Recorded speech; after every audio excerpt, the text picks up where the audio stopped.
अस्सलाम वालेकुम, myself Aamir Shahzad pharmacist. आज हम बात करेंगे फेस पर कील माह से दाग धब्बे, एक्नी, पोस्ट एक्नी जो स्पॉट्स होते हैं उनके लिए, और इसके अलावा मेलाज़मा के लिए वर्ल्ड वाइड इस्तेमाल होने वाली एक क्रीम के बारे में जो बहुत ज़्यादा इस्तेमाल होती है। फीमेल्स बहुत ज़्यादा इसको इस्तेमाल करती हैं। जी हाँ, आज हम बात करेंगे स्किनोरिन क्रीम के बारे में। स्किनोरिन क्रीम में जो साल्ट मौजूद होता है वो एजिलिक एसिड है। एजिलिक एसिड मार्केट में 5%, 10%, 15 एंड 20% की कंसंट्रेशन में मौजूद होता है, लेकिन स्किनोरिन में जो है वो 20% होता है। बहुत सारे जो डॉक्टर्स हैं, जो स्किन डॉक्टर्स हैं, वो यही 20% ही इस्तेमाल करते हैं।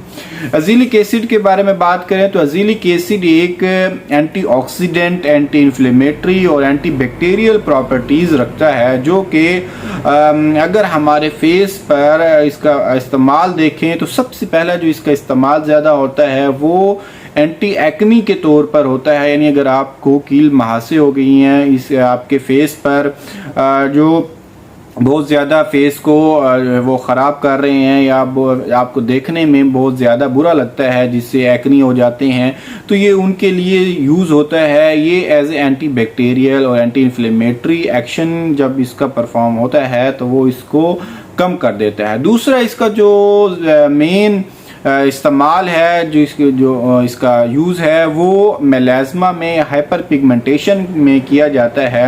ये एजिलिक एसिड हमारे जिस्म में, हमारे जो स्किन है उस पर मौजूद मेलाटोनिन की प्रोडक्शन को कम कर देता है। मेलाटोनिन ज़्यादा होगा तो हमारी स्किन पर जो छाइयाँ हैं या मेलाज़मा है या हाइपर पिगमेंटेशन बहुत ज़्यादा होगी, तो ये उस मेलानिन की प्रोडक्शन को कम कर देता है, जिसकी वजह से हमारी जो फेस है, स्किन है, उस पर ये डार्क स्पॉट और जो मेलाज़मा है या हाइपर पिगमेंटेशन है वो कम हो जाती है। अगर बाकी क्रीमों के साथ कंपेयर करें तो इसका फ़ायदा ये है कि ये जो नॉर्मल सेल्स हैं उनको डिस्टर्ब बिल्कुल नहीं करता, बल्कि जो ये एबनॉर्मल हमारे मेलिनोसाइट्स जो सेल्स प्रोड्यूस हो रहे होते हैं वो उनको जो है वो कम करने में मदद। तीसरा जो इसका फंक्शन है वो एंटी इन्फ्लेमेटरी के तौर पर है। यानी अगर आपको आपके फेस पर या रोसेशिया एक बीमारी है या जिसमें आपका फेस बहुत ज़्यादा रेड हो जाता है, तो ये वहाँ पे भी एजिलिक एसिड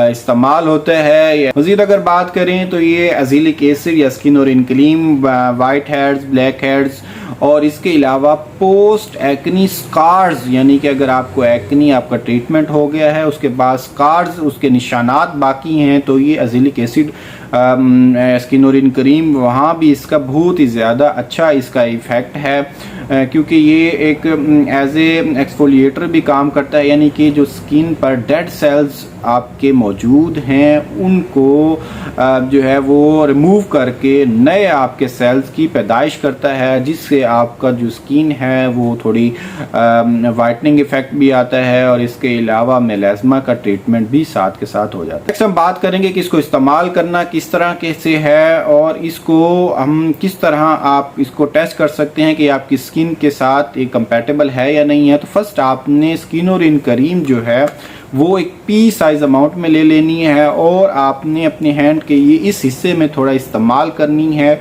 और 24 आवर आपने इसको ऑब्जर्व करना है। अगर 24 आवर में आपको एक माइल्ड सी इरिटेशन या हल्की सी रेडनेस होती है तो इसका इशू नहीं है, लेकिन बहुत ज़्यादा आपको एलर्जी हो जाती है या पूरे बॉडी पे आपको एक इरिटेशन या बहुत ज़्यादा रेडनेस महसूस होती है, तो फिर आपने इसको इस्तेमाल नहीं करना। लेकिन अगर ये जो पैच टेस्ट है ये पास होता है तो आपने डेली इसको रात के टाइम तकरीबन फर्स्ट वीक में 2 से 3 घंटे के लिए इसको आपने फेस पर, जहाँ पे आपको जो इफ़ेक्टेड एरिया है ज़्यादा, उस पे आपने पी साइज अमाउंट में इफेक्टेड एरिया पे लगानी है, और 2 से 3 घंटे बाद आप रिमूव कर लेंगे।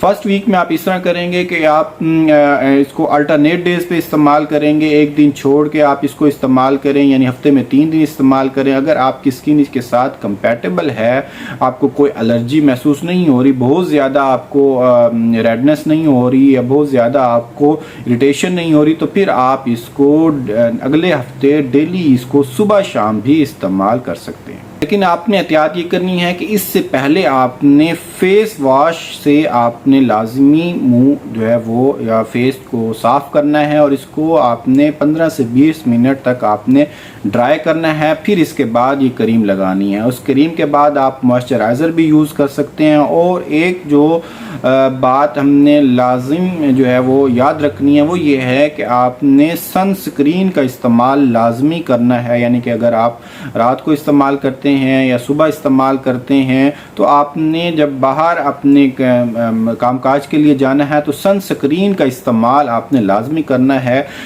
इससे आपकी जो ये क्रीम का इफ़ेक्ट है वो ज़्यादा जल्दी आएगा। अगर हम बाकी क्रीमों के साथ इसको कंपेयर करें तो ये बड़ी अच्छी इस तरीके से है, आप इसको लंबे अरसे तक भी यूज़ कर सकते हैं और ये कोई स्टीरॉयड भी नहीं है, तो आपकी स्किन को ज़्यादा जो है वो एलर्जिक भी नहीं करेगी। तो ये बड़ी एक अच्छा फार्मूला है इस्तेमाल करने। लेकिन इसमें ये है कि आपको कम से कम इसको अगर एक्ने के लिए यूज़ करना है तो आपने इसको तकरीबन 6 से 8 हफ्ते यूज़ करना है। अगर मेलाज़मा के लिए ट्रीट करना है तो आपने इसको 3 से 4 हफ्ते के लिए, इसमें ही आपको इसका रिज़ल्ट सामने आएगा।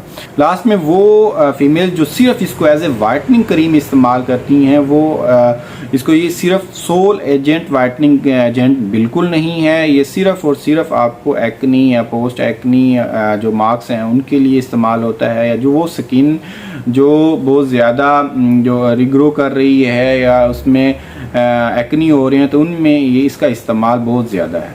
बहुत शुक्रिया। अगर आपको वीडियो अच्छी लगी तो चैनल को लाइक और कमेंट लाजमी करें और चैनल को सब्सक्राइब लाजमी कीजिए।